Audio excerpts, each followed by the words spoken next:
Learned early that needing love was a burden, that asking for care made you too much. So you stopped reaching and called it independence.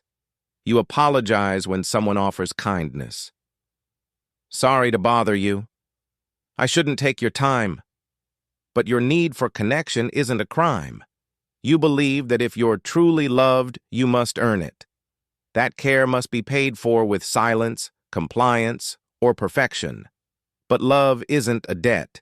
You downplay your pain so others won't feel overwhelmed. You say I'm fine when you're breaking. But your wounds don't disappear. They just go unseen. You've been taught that needing someone is weakness. But what if it's the bravest thing you've ever done? What if reaching is courage? What if you didn't have to earn love? What if you could let it in, not as a reward, but as a right? What if you were worthy, simply because you exist? You fear that if you accept help, you'll become a burden, that your needs will drain the people you love. But care isn't a finite resource. You've been told to be strong, as if strength means carrying everything alone, as if asking for support means you've failed. You equate receiving with weakness. Believe that only the needy accept love. But what if receiving is just as sacred as giving?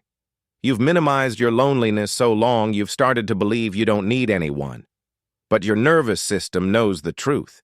You've been taught that love must be perfect to be deserved. But real love isn't conditional. It's messy, human, and freely given. You've spent so long apologizing for existing.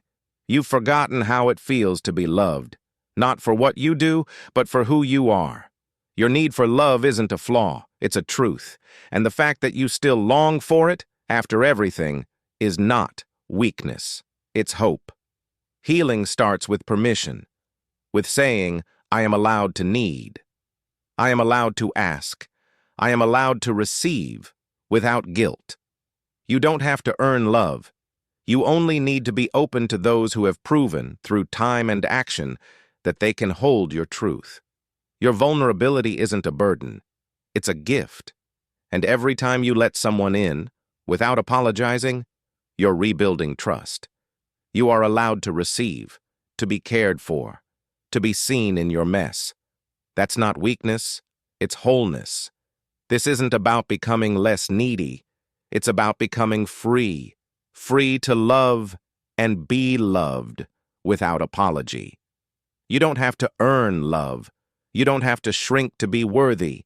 You can begin to receive, not as a burden, but as a human. Start by listening to the part of you that still fears connection, to the child who learned to hide.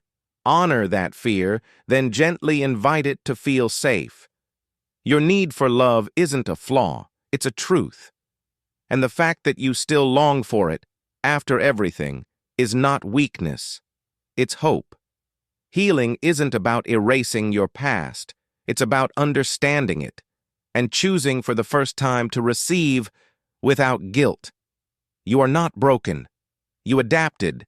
And now you can evolve, not by becoming someone new, but by returning to the self that was always there. You are worthy of love, not when you're quieter, not when you're fixed, but right now, exactly as you are, even if you need. If this resonates, you're not alone. For a gentle guide to help you receive love without guilt, honor your needs, and heal from the inside, explore the link in the description.